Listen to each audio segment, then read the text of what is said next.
لا حول ولا قوة إلا بالله العلي العظيم. حسبنا الله ونعم الوكيل، نعم المولى ونعم النصير. الحمد لله الذي هدانا لهذا وما كنا لنهتدي لولا أن هدانا الله، لقد جاءت رسل ربنا بالحق. ثم الصلاة والسلام على النبي الأمي العربي المكي القرشي الهاشمي الخاتم لما سبق والفاتح لمن غلق، المعلن الحق بالحق، الذي سمي في السماء بأحمد وفي الأرضين بأبي القاسم مصطفى محمد.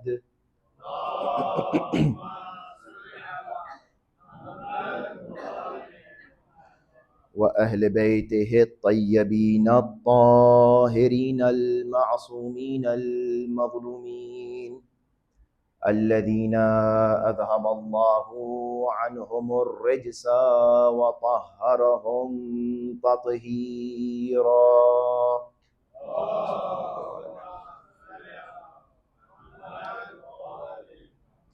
بهم نتولى ومن أعدائهم نتبرأ إلى الله، ثم اللعنة الدائمة على أعدائهم أجمعين، غاصبي حقوقهم منكري فضائلهم، من الآن إلى قيام يوم الدين.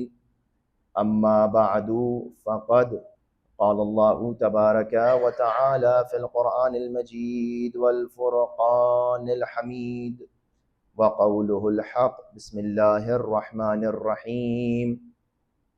وكنتم أزواجا ثلاثة فأصحاب الميمنة ما أصحاب الميمنة، وأصحاب المشأمة ما أصحاب المشأمة، والسابقون السابقون أولئك المقربون في جنات النعيم. صدق الله العلي العظيم. صلوات پر محمد وآل محمد.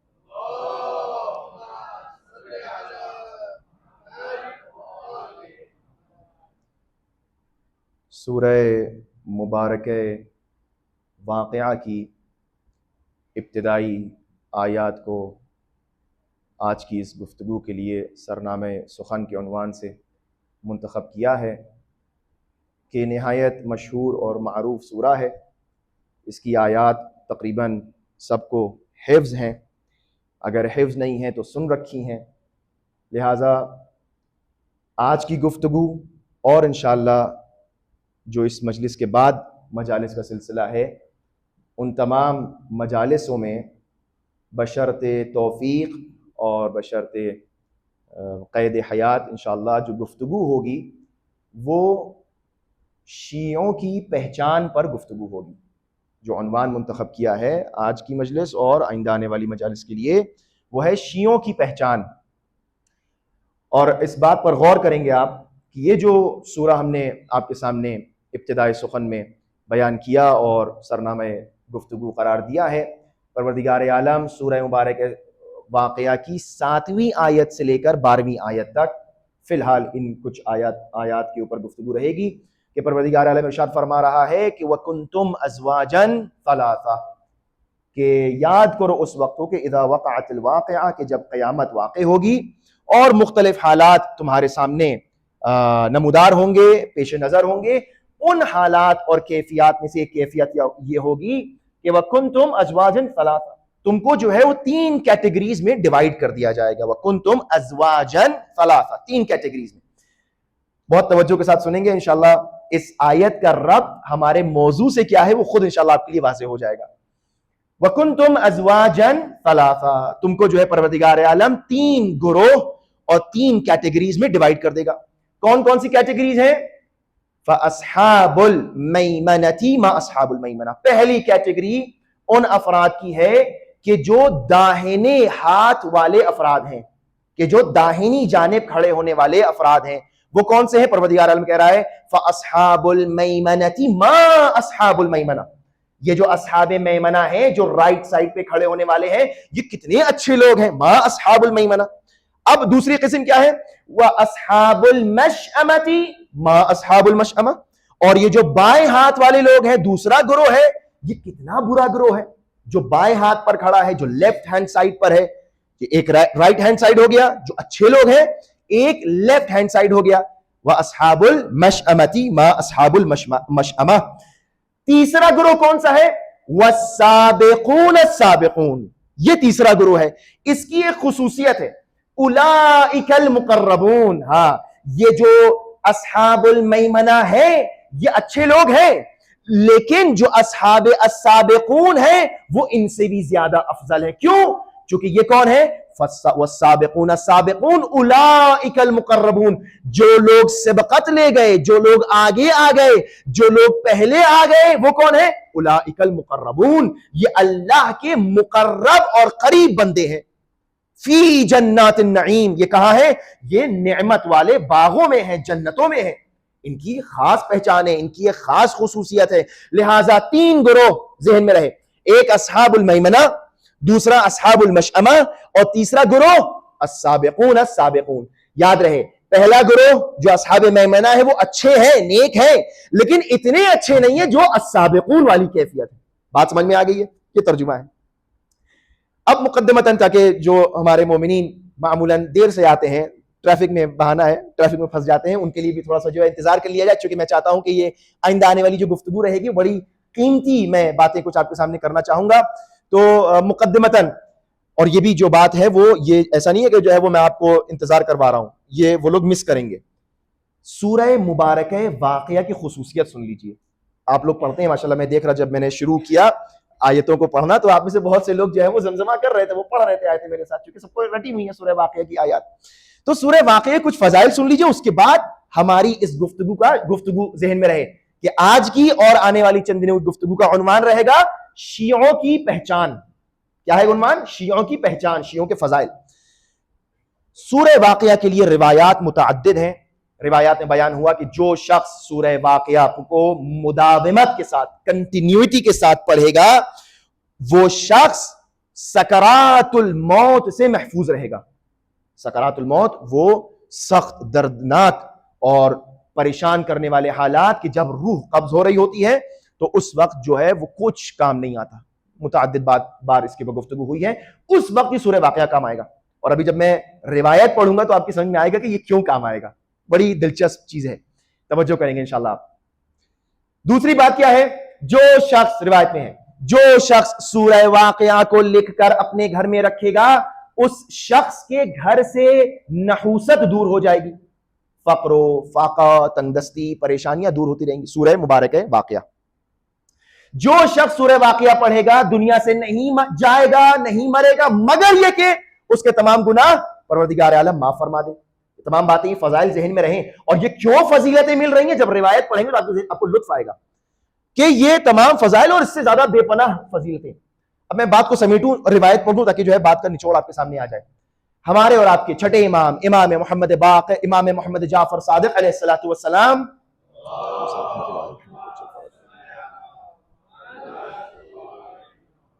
راوی کہتا ہے کہ میں نے چھٹے امام سے سنا کہ امام نے فرمایا اس سورے کے لیے کہ اس کی برکت کیا ہے. امام فرماتے ہیں کہ من قرأ، سب لوگ، میرے بچے خاص طور پہ اس سورے کو سنیں، اور اگر حفظ نہیں ہے تو حفظ کریں اور مداومت کے ساتھ پڑھیں انشاءاللہ اس سورے کو، اور یہ ربط آپ کی سمجھ میں آئے گا. امام فرماتے ہیں کہ من قرأ فی کل لیلۃ جمعۃ سورۃ واقعہ، جو شخص بھی ہر جمعرات کو ایک نہیں، ہر جمعرات کو مداومت کے ساتھ سورہ واقعہ پڑھے گا ہر جمعرات کو، کیا فائدہ ہوگا؟ احبہ اللہ، اللہ اس سے محبت کرنے لگے گا. ذہن میں رہے یہ فضائل جو میں بیان کر رہا ہوں، ابھی جب آخری بات بیان کروں گا تو آپ کے ذہن میں آئے گا یہ فضیلتیں کیوں مل رہی ہیں. اللہ اس سے محبت کرنے لگے گا کہ جو سورہ واقعہ کو ہر جمعرات پڑھتا ہے. وَأَحَبَّهُ النَّاسَ أَجْمَعِينَ، ہر انسان اس سے محبت کرنے لگے گا کہ جو سورہ واقعہ کو مداومت کے ساتھ پڑھتا ہے. وَلَمْ يَرَا فِي الدُّنْيَا بُؤْسًا، اور وہ شخص دنیا میں کبھی بھی کوئی مشکل کا احساس نہیں کرے گا. جو شخص کیا ہے؟ سورہ واقعہ کو پڑھتا ہوگا. ابداً، کبھی بھی. وَلَا فَقْرَ وَلَا الْفَاقَةَ وَلَا آفَةً مِّنْ آفَاتِ الدُّنْيَا، کوئی بھی شخص اس دنیا میں فقر، فاقہ اور دنیا کی آفات اس کے قریب نہیں آئیں گی. کون؟ کہ جو سورہ واقعہ کو پڑھتا ہوگا. اب سنیے مزے کی بات، یہ سب کیوں مل رہا ہے؟ میری سمجھ میں یہ آتا ہے، یہ جو جملہ امام نے فرمایا یہ وجہ ہے، نچوڑ ہے، اصل ہے ان تمام برکات کا. امام نے فرمایا جو شخص یہ پڑھے گا اس کو اللہ محبت کرے گا، لوگ محبت کریں گے، فاقہ، تنگدستی، پریشانیاں دور ہوں گی. اور وہ شخص کہ جو جمعرات کو یہ سورہ پڑھے گا وَكَانَ مِن رُفَقَاءِ امیر المؤمنین، جو شخص بھی ہر جمعرات کو سورہ واقعہ پڑھے گا وہ امیر المؤمنین کا رفیق اور صحابی قرار پائے گا. اللہ، اب سمجھ میں آیا کہ اللہ کیوں محبت کرنے لگے گا، پریشانیاں کیوں قریب نہیں آئیں گی، فاقہ تنگدستی اس کے پاس کیوں نہیں آئے گی، چونکہ اب وہ علی کے ساتھ ہو گیا ہے، امیر المومنین کے ساتھ ہو گیا ہے. چونکہ وہ شخص جو سورہ واقعہ پڑھ رہا ہے وہ امیر المومنین کے ساتھ ہے، جس کے ساتھ حق ہے، جس کے ساتھ کل کائنات ہے. اب جب اس کے ساتھ ہے، چونکہ منبع فیض کے ساتھ ہے، تو اب ہر فیض علی کے ساتھ، اور جو علی کے ساتھ ہے اس کے ساتھ ہر فیض. امام کیا فرماتے ہیں؟ وَهَذِهِ السُّورَةُ، سنیے گا، وَهَذِهِ السُّورَةُ، اور یہ سورہ اس کی برکت کیا ہے؟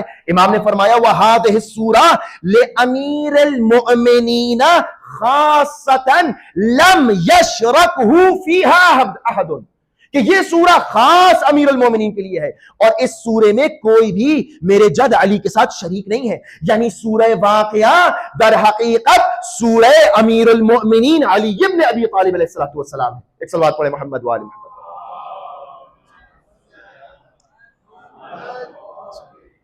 یہ سورہ اس کی عظمت یہ ہے کہ یہ خاص ہے کس کے لیے؟ امیر المومنین کے لیے، اور خاص ہے امیر المومنین کے چاہنے والوں کے لیے. لہٰذا آپ سمجھ میں آ رہا ہے کیوں جو ہے وہ حالت سکرات میں آسانی ہو جائے گی، چونکہ جب زندگی بھر اس کا سورہ پڑھا کہ جس کے نام کا یہ سورہ ہے، جب وہ حالت احتراز اور حالت قبض روح میں نظر آئے گا تو مشکل کیسی، پریشانی کیسی. کیوں؟ چونکہ وہ آئیں گے، سکرات الموت کے وقت آئیں گے، اللہ محبت کرنے لگے گا. یہ فضیلت ہے اس سورہ مبارکہ واقعہ کی. اب آئیے اس آیت کی طرف کہ السابقون السابقون، کہ وہ لوگ کہ جو سبقت حاصل کر گئے، وہ لوگ کہ جو سب سے آگے بڑھ گئے. روایات میں ملتا ہے، تفاسیر بیان فرماتی ہیں، کہتی ہیں کہ السابقون سے مطلب سبقت لینے والا، جو آگے نکل جائے، جو پہل کر لے. روایات میں بیان ہوا اس سے مراد کیا ہے؟ اس سے مراد یہ ہے کہ جس شخص نے امام کے حق کو پہچان کر جتنا جلدی اقرار حق کیا وہ سابقون میں قرار پایا. اللہ، یعنی کیا مراد ہے؟ 3 لوگ ہیں، توجہ کریں، خاص بات ہے یہ. 3 لوگ ہیں، اصحاب المیمنہ اچھے لوگ ہیں، نیک لوگ ہیں، اصحاب المشأمہ برے لوگ ہیں، برے لوگ ہیں، ان سے دوری ہونا چاہیے. اور السابقون، اس کا مطلب یہ ہے کہ وہ جو السابقون ہیں ان کے پاس ایک خاص کوالٹی ہے، ان کے پاس ایک خاص امتیاز ہے. وہ خاص امتیاز کیا ہے؟ کہ جب ان کو یہ پتا چلا، جیسے ہی ان کو یہ پتا چلا کہ حق علی کے ساتھ ہے، وہ علی کے ساتھ ہو گئے. لہٰذا دنیا میں بہت سے مسلمان ہیں جن کو یہ معلوم ہے، اندازہ ہے کہ حق امیر المومنین کے ساتھ ہے، لیکن کچھ تکلفات، کچھ مجبوریاں، کچھ ایسی پریشانیاں ہیں کہ جن کی وجہ سے وہ اقرار نہیں کرتے. لہٰذا ممکن ہے وہ اصحاب المیمنہ میں ہو لیکن السابقون میں نہیں ہو سکتے. توجہ فرما رہے ہیں آپ؟ السابقون کا معیار الگ ہے، السابقون کا امتیاز الگ ہے. یہ کون سا سورہ ہے؟ جو سورہ تنگدستی، فاقہ، پریشانی کو دور کرے. جناب عبداللہ ابن مسعود ختمی مرتبت کے بہت عظیم صحابی، یہ وہ صحابی ہیں کہ جنہوں نے خلفاء کے زمانے میں مختلف مقامات پر امیر المؤمنین کے حق میں آواز بلند کی ہے. یہ وہ صحابی ہیں کہ جنہوں نے رسول اکرم سے جو 12 اماموں کی روایت ہے وہ انہوں نے نقل فرمائی ہے. عبداللہ بن مسعود. یاد رہے, میں اس لیے یہ توضیح دے رہا ہوں تاکہ ان کی برکت سے آپ کو یہ روایت یاد رہے.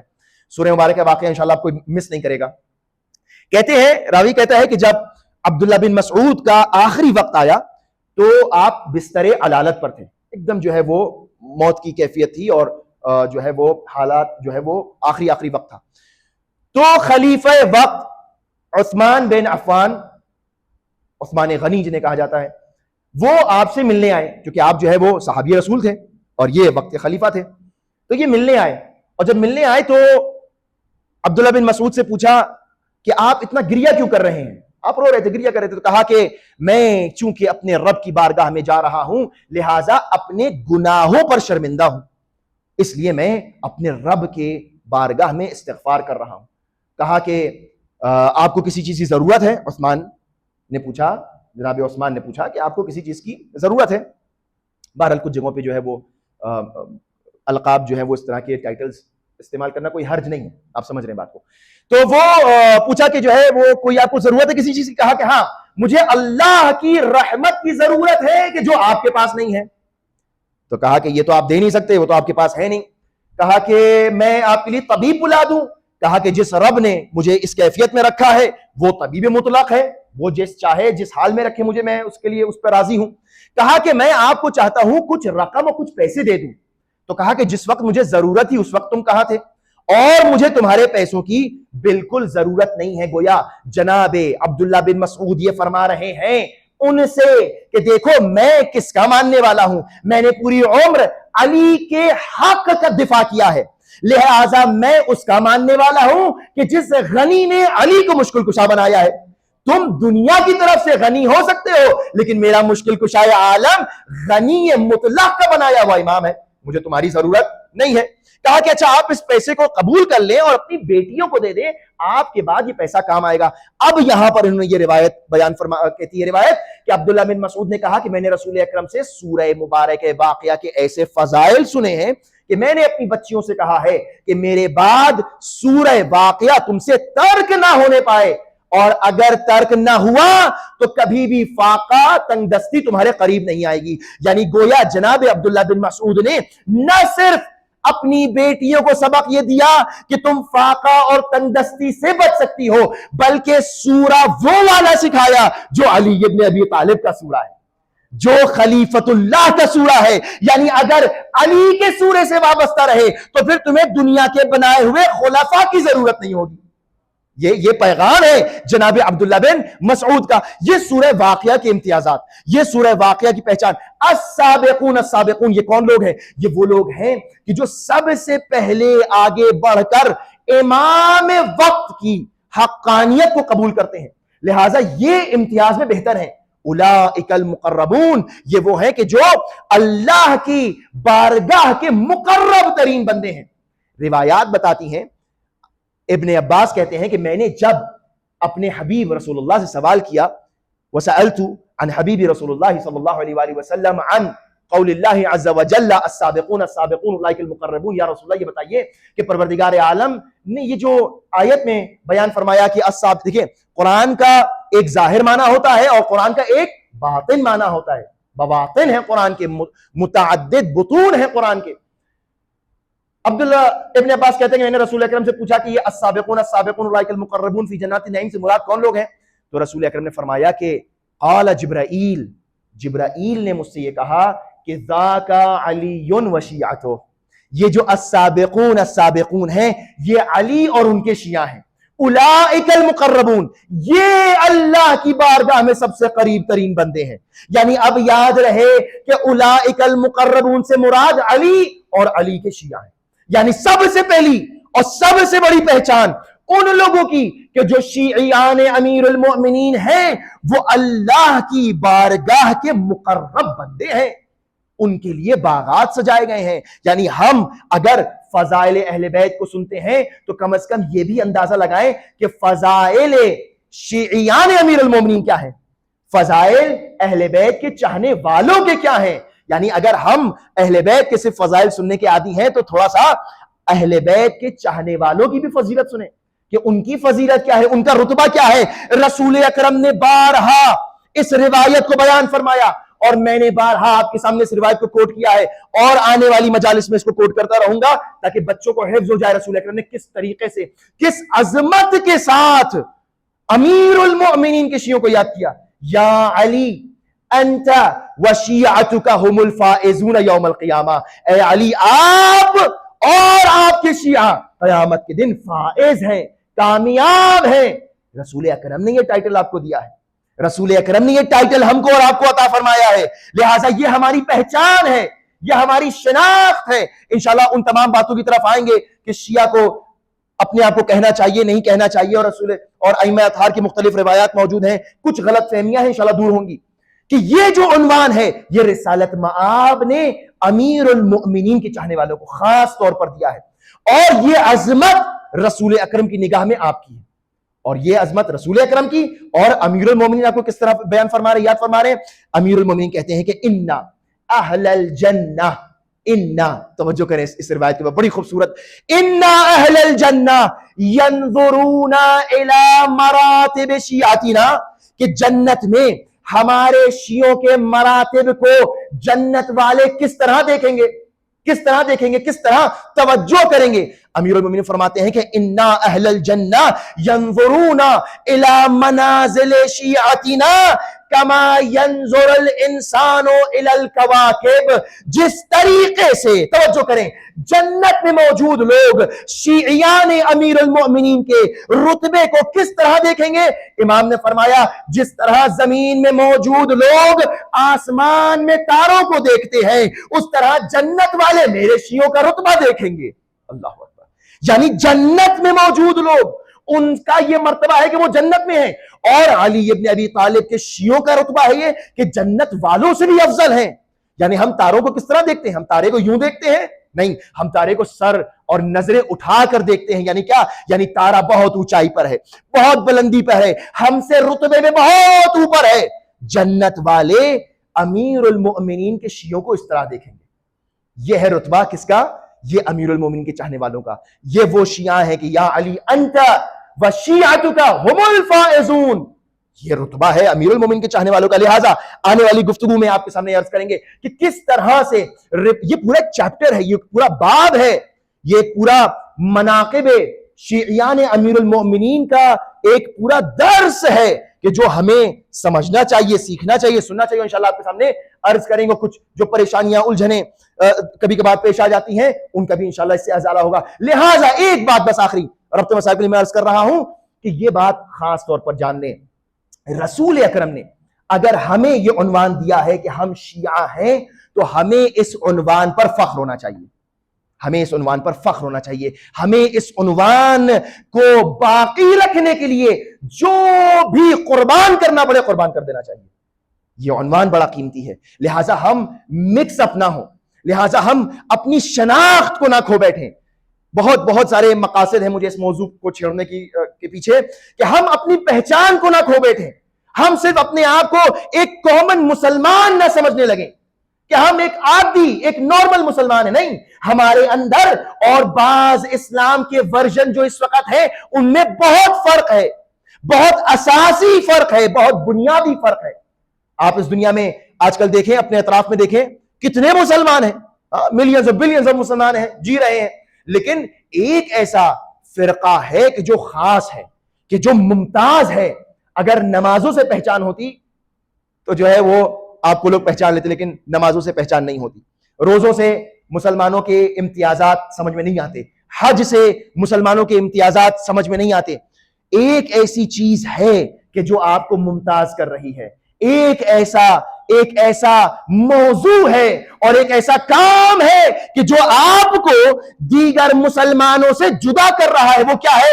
وہ یہ فرش عزا پر آنا ہے، امام حسین پر گریہ کرنا ہے، امام حسین کا ماتم کرنا ہے، تاکہ دنیا والوں کو پتا چلے جو حسینی مسلمان ہے وہ الگ ہے اور جو یزیدی ہے وہ الگ ہے. پتا چلے، لوگوں کو پتا چلے. آج سب کو ایک کاسا اور ایک نگاہ میں یہ سب مسلمان ہیں. نہیں، ہمارا اسلام وہ اسلام ہے کہ جو رسول نے سکھایا تھا، جو رسول نے اپنے دولب مبارک سے کہا تھا اے علی آپ اور آپ کے شیعہ رسول نے ہمیں یہ امتیاز دیا ہے، ہم نے خود نہیں بنایا، ہم نے خود یہ عنوان اپنے لیے انتخاب نہیں کیا، رسول نے ہمارے لیے عنوان عطا ہمیں کیا ہے۔ لہٰذا ہمیں سمجھ میں آنا چاہیے کہ شیعوں کی پہچان کیا ہے، شیعوں کے امتیازات کیا ہیں، شیعہ کس نشانی اور پہچان سے جانے جاتے ہیں۔ السابقون السابقون اولئک المقربون، یہ ہمیں سمجھنا ہوگا، کیوں؟ تاکہ ایک امتیاز اور ایک فرق کم از کم سمجھ میں آ جائے کہ کربلا میں جو لوگ امام حسین کو قتل کرنے آئے تھے وہ بھی اپنے آپ کو مسلمان کہتے تھے، وہ بھی اپنے آپ کو مسلمان کہتے تھے، اور اس طرف جو اصحاب ہیں وہ بھی اپنے آپ کو مسلمان کہہ رہے ہیں۔ فرق کیا ہے؟ نمازیں دونوں طرف ہو رہی تھیں، نمازیں دونوں طرف ہو رہی تھیں، قرآن دونوں طرف پڑھا جا رہا تھا، عبادتیں دونوں طرف ہو رہی تھیں، لیکن امتیازی فرق کیا تھا؟ فرق بنیادی یہی تھا کہ ایک طرف حسینی تھے اور ایک طرف یزیدی تھے۔ آج آپ کو یہ قائم کرنا ہے اور آج اس فرش اعضا پہ یہ بتانا ہے، لہٰذا فرق ہونا چاہیے ان مسلمانوں میں جو کربلا میں تھے، امام حسین کو قتل کرنے آئے تھے، امام حسین کو شہید کرنے آئے تھے، اور آج بھی یہ جو ایام گزر رہے ہیں ان میں ہم دیکھتے ہیں کچھ مسلمان ہیں کہ جو اسیران کربلا کا تماشا دیکھنے آئے ہیں۔ یہ ایام، یہ تاریخیں، یہ بڑی عجیب تاریخیں ہیں، یہ اسیری کی تاریخیں ہیں، یہ وہ کاروان اسرا کہ جو اب داخل ہو رہا ہے، کہاں پر؟ شام میں داخل ہو رہا ہے، اس منازل کو طے کرتا ہوا کہ جو کربلا سے کوفے کی منزلیں تھیں وہ طے ہو گئیں، لیکن اب ایک ایسی منزل آ رہی ہے جو بہت زیادہ سنگین ہے، بہت زیادہ مصیبتوں سے بھری ہے منزل، کہ جس منزل کو امام سجاد نے یاد کر کے بار بار مرتب آپ نے گریہ فرمایا۔ وہ کون سی منزل ہے؟ وہ شام کی منزل ہے۔ الشام الشام الشام۔ امام سجاد 34 سال گریہ کرتے رہے۔ یاد رہے آپ کو کہ ہم آج جو مجلس برپا کر رہے ہیں وہ امام کے 20ویں کی مجلس ہے، آپ نے امام کے 10ویں کی بھی مجلس برپا کی ہے اور بڑا امام کو پرسا دیا، لیکن ذرا اس جوان بیٹے سے پوچھئے کہ جس کے ہاتھوں میں ہتکڑیاں ہیں، گلے میں توق خاردار ہے، پیروں میں بیڑیاں ہیں، وہ اپنے بابا کی مجلس کیسے برپا کرے؟ اجرکم اللہ، اجرکم اللہ۔ لہٰذا آج ایسے گریہ کریے گا امام کے 20ویں پر کہ امام سجاد کے دل کو تسکین آ جائے۔ اجرکم اللہ۔ یہ کون سی منزل ہے؟ یہ شام کی منزل ہے۔ الشام الشام الشام 3 مرتبہ امام نے فرمایا تھا۔ علماء فرماتے ہیں یہ الشام کا جو الف لام ہے نا، الشام، علماء فرماتے ہیں اس میں راز پوشیدہ ہے۔ امام نے فرمایا 3 دفعہ شام، الشام الشام الشام، یعنی کیا؟ یعنی ایک شام کا وہ بازار کہ جس کو سوچ کے میں روتا ہوں، ایک شام کا وہ دربار کہ جس کی مصیبتیں سوچ کے میں روتا ہوں، اور ایک شام کا وہ زندان کہ جس کے مسائل سوچ کے میں روتا ہوں۔ منہال نے پوچھا کہ مولا آپ کا سن تو اتنا زیادہ نہیں ہے، آپ اتنی جلدی ضعیف کیسے ہو گئے؟ امام نے فرمایا ہے منہال، شام کے زندان کی تاریکی نے مجھے ضعیف کر دیا۔ اجرکم اللہ مولا، آپ پر شام کے بازار میں کون سی مصیبتیں گزری؟ امام نے 7 مسائل بیان فرمائے کہ تم جانتے ہو جب ہم شام کے بازاروں میں لے کر جائے جاتے تھے تو ہمارے اوپر انگارے پھینکے جاتے تھے، اور جب میرے سر پر ایک انگارہ آ کر گرا ہے تو میں اس کو اپنے سر سے ہٹا نہ سکا چونکہ مولا کے ہاتھ بندھے ہوئے تھے۔ امام فرماتے ہیں کہ شام میں چھتوں سے گرم پانی ہمارے اوپر پھینکا جاتا تھا۔ شام کی وہ منزل ہے، آپ اپنے بچوں سے اکثر کہتے ہیں نا کہ میرے بیٹا دیکھو فلاں جگہ پر نہ کھڑے ہونا، وہ جگہ مناسب لوگوں کی جگہ نہیں ہے، وہ جگہ شریف لوگوں کی جگہ نہیں ہے۔ امام سجاد رو کے کہتے تھے ارے ہمیں اس جگہ گھنٹوں رکایا گیا کہ جہاں پر غلاموں کی خرید و فروش ہوا کرتی تھی۔ اجرکم اللہ، اجرکم اللہ۔ ایک منزل ایسی آئی کہ جہاں پر اسیران کربلا کو روکا گیا۔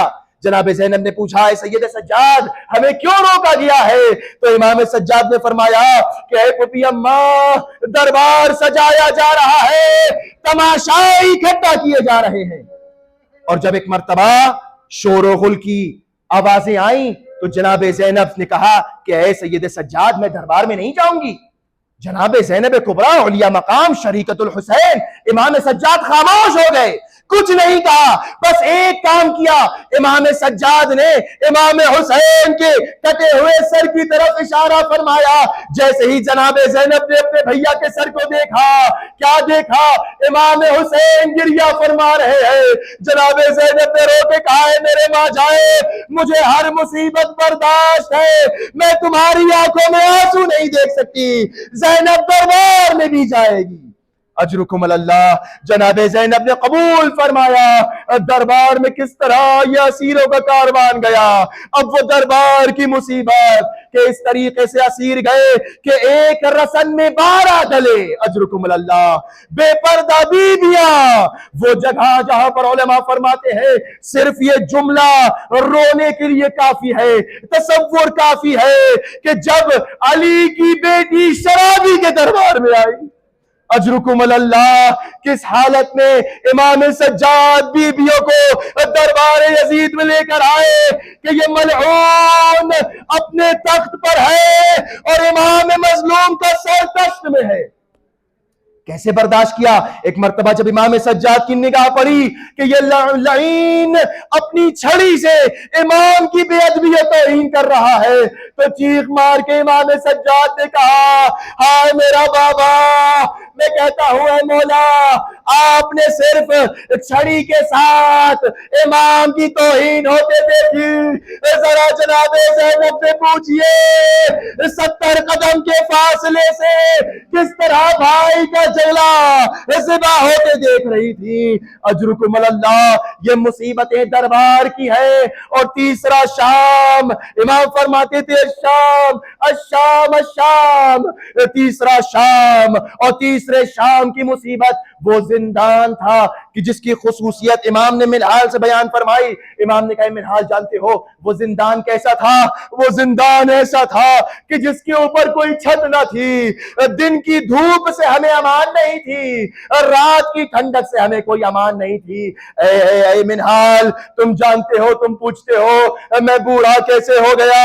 اے منہال سنو, ایک مرتبہ ایک رات, وہ رات میں بھول نہیں سکتا کہ میری 4 سال کی بہن سکینہ گھبرا کے خواب اور نیند سے بیدار ہوئی. جیسے ہی نیند سے بیدار ہوئی تڑپ تڑپ کے زندان کے ہر کونے میں جاتی تھی, اپنے بابا کو ڈھونڈتی تھی, ہر بی بی کے پاس جاتی تھی. ارے کسی نے میرے بابا کو دیکھا, ارے کسی نے میرے آقا کو دیکھا, میرے بابا ابھی یہی موجود تھے. اے منہال, میری بہن نے ایسے بیان کیے کہ میری پھوپھی اور میری ماں بلند آواز سے گریہ کرنے لگی. منہال, میرے بابا کا سر جب تشت میں آیا تو میری بہن نے آغوش میں بڑھ کر سر کو لیا. بہن فرماتی جاتی تھی اے منہال, روتے روتے جب میں نے سکینہ کو بیدار کیا تو وہ اس دنیا سے رخصت ہو چکی تھی. اے منہال, اس تاریک زندان میں میری بہن کی شہادت نے مجھے بوڑھا کر دیا.